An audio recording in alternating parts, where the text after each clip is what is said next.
कर्नाटक में कांग्रेस के अंदर टूट, 10 विधायकों के दिल्ली आने की खबर है।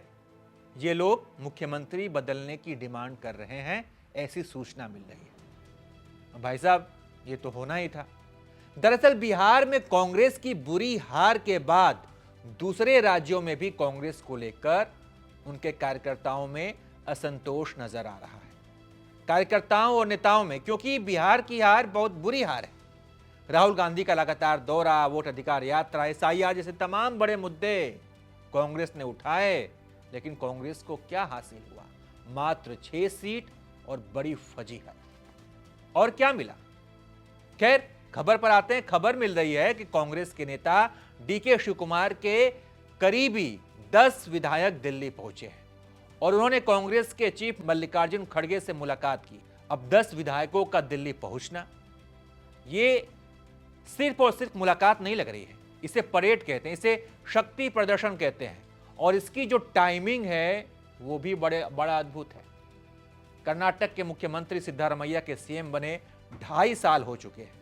ऐसे समय में डीके शिवकुमार के करीबी विधायकों का दिल्ली आना इस बात की तरफ इशारा करता है कि वो चाहते हैं कि कर्नाटक में मुख्यमंत्री का पद अब डीके शिवकुमार को दिया जाए। हालांकि डीके शिवकुमार ने से जब इस पर सवाल पूछा गया तो उन्होंने कहा कि मुझे इस बात की जानकारी नहीं है कि 10 विधायक दिल्ली पहुंचे हैं। मतलब विधायक, ये जो 10 विधायक हैं डीके शिवकुमार को करीबी हैं और डीके शिवकुमार को ही नहीं पता इनके बारे में। मतलब ये भी गजब इत्तेफाक है। और जब इतने सारे इत्तेफाक एक साथ जुड़ जाते हैं तो लगता है कि कुछ बड़ा होने वाला। दिल्ली पहुंचे विधायक टीजी राजगौड़ा ने कहा कि सीएम बदलता है या नहीं, यह आलाकमान तय करता है। हालांकि मैं दिल्ली खुद के लिए आया हूं, मुझे मंत्री पद चाहिए। मंत्रिमंडल विस्तार में मुझे इस बार मौका मिलना चाहिए। 2023 में जब कर्नाटक में विधानसभा चुनाव हुआ था तो वहां सीएम पद के 2 बड़े दावेदार थे। एक थे डीके शिवकुमार और दूसरे सिद्धारमैया। सियासी पंडित ये मानते हैं कि सीएम की कुर्सी सिद्धारमैया को दिया गया और डीके शिवकुमार को ये सिर्फ भरोसा दिया गया, ये इस बात का भरोसा दिया गया कि कर्नाटक के अंदर 2.5 साल के बाद उन्हें मुख्यमंत्री बनाया जाएगा। यानी 2.5 साल सीएम वाला फॉर्मूला। अब डिप्टी सीएम डीके शिवकुमार पिछले कई महीनों से सत्ता में हिस्सेदारी और पावर शेयरिंग मॉडल को लेकर उम्मीद बनाए हुए हैं।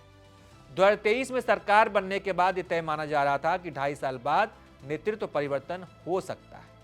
अब जबकि सिद्धारमैया का 2.5 साल पूरा हो चुका है, शिवकुमार का धड़ा हाईकमान पर दबाव बनाने में जुटा हुआ है। एक कार्यक्रम में शिवकुमार ने कहा था कि वे पार्टी अध्यक्ष के पद पर अस्थायी रूप से नहीं रह सकते।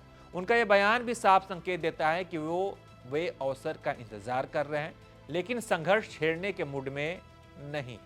लेकिन इससे पार्टी के अंदर गुटबाजी बढ़ती है, असंतोष गहराता है। एक तरफ जहां भाजपा एकजुटता से कोई चुनाव लड़ती है, अपने अंदर के विरोध को सार्वजनिक तौर पर बाहर नहीं आने देती, गठबंधन के साथियों को मिलाकर चलती है, जैसा कि बिहार में आपने देखा। वहीं दूसरी तरफ कांग्रेस के अंदर इस तरह की टकराव पार्टी की स्थिति को कमजोर करते हैं। बाकी इस पर आप क्या सोचते हैं? अपनी राय दीजिए। देखते रहिए आप एबीपी लाइव।